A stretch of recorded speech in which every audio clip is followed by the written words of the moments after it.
Hello అందరికీ. అందరూ ఎలా సెలబ్రేట్ చేసుకున్నారండి మన పొంగల్ ఫెస్టివల్? ఐ హోప్ మీ అందరూ చాలా బాగా చేసుకున్నారని అనుకుంటున్నాను. ఇక్కడొచ్చేసి మేము క్యారెట్ హల్వా చేద్దాము అని చెప్పేసి భోగికి 1 డే బిఫోర్ అనమాట క్యారెట్‌ని మొత్తం గ్రేట్ చేస్తున్నామనమాట. గ్రేట్ చేసేసుకొని ఇంకా అది ఒక దీక్షలో వేసుకొని వేడికి కాడానికి పెట్టుకున్నామనమాట. ఆ నీళ్ళంతా పోయి దగ్గరకొచ్చిన తర్వాత అందులో కొంచెం కోవా, షుగర్, ఇలాయచీ పౌడర్ ఇంకా నెయ్యి వేసేసి దాన్ని మంచిగా కోవా మెల్ట్ అయ్యేంత వరకు ఆగాము. అండ్ అది అయిపోయింది. దాని తర్వాత పల్లి పట్టి చేసుకుంటున్నాం అనమాట. అదే పల్లి చెక్కి అంటారు కదా అది. దాని గురించి డ్రై రోస్ట్ చేసేసుకొని పక్కకు పెట్టుకున్నాము. అండ్ దాంట్లోనే మళ్ళీ నువ్వులది లడ్డు చేయడానికి నువ్వులు కూడా డ్రై రోస్ట్ చేసేసుకొని పెట్టుకున్నాము. పెట్టుకున్న దాని తర్వాత బెల్లం కరిగిచ్చేసి ఇంకా లడ్డూలు ఇంకా చిక్కీ చేసేసుకొని పక్కన పెట్టేసుకున్నాము. ఇంకా పిండి వంటలు అయితే కంపల్సరీ కదండి, ఏ పండుగ వచ్చినా కానీ కంపల్సరీ.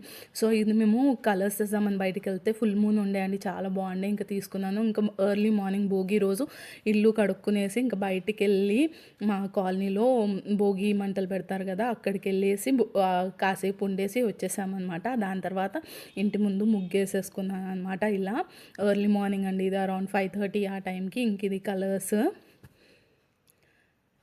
ఈ కలర్స్ అన్నీ తెచ్చుకున్నామనమాట. దాని తర్వాత ఇంక ముగ్గేయడం స్టార్ట్ చేశాను. ఫస్ట్ అయితే చాక్ పీస్తోని మొత్తం అవుట్లైన్ వేసేసుకొని ఇంకా టీజర్లతోని కొంచెం షేడింగ్ మంచిగా వస్తుంది 2 కలర్స్ని అని చెప్పి మిక్స్ చేసేసి చేయొచ్చు అని చెప్పేసి ఇది సగం కంప్లీట్ అయ్యింది.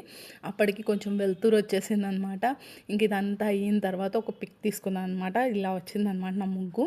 ఇది బయట గేట్ బయట వేసాను అనమాట. ఇంకా కొంచెం వెలుతురు వచ్చిన తర్వాత ఇంటి లోపల అంతా మొదలే ఊడ్చేసాను. కాకపోతే కొంచెం నీళ్ళు చల్లేసి మళ్ళీ ముగ్గు పెట్టాను అనమాట ఇంటి లోపల.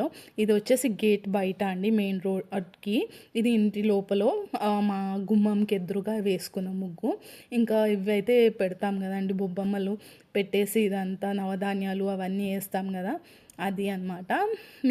మీ దగ్గర ఎలా సెలబ్రేట్ చేసుకుంటారో చెప్పండి. అండ్ ఇది నా రంగోలీ. అండ్ ఇది వచ్చేసి కలెకూర అంటారు కదండి, అన్ని వెజిటేబుల్స్ ఆకుకూరలు అన్నీ కలిపేసి కుక్ చేస్తాం చూడండి. ఇది చాలా ఈజీగా ఉంటుంది. ఇది కూడా ఇందులో ఏంటి అంటే లాస్ట్కి మేము నువ్వులు రోస్ట్ చేసి దాన్ని పేస్ట్ చేసేసి ఆ కర్రీలో వేసేస్తామన్నమాట.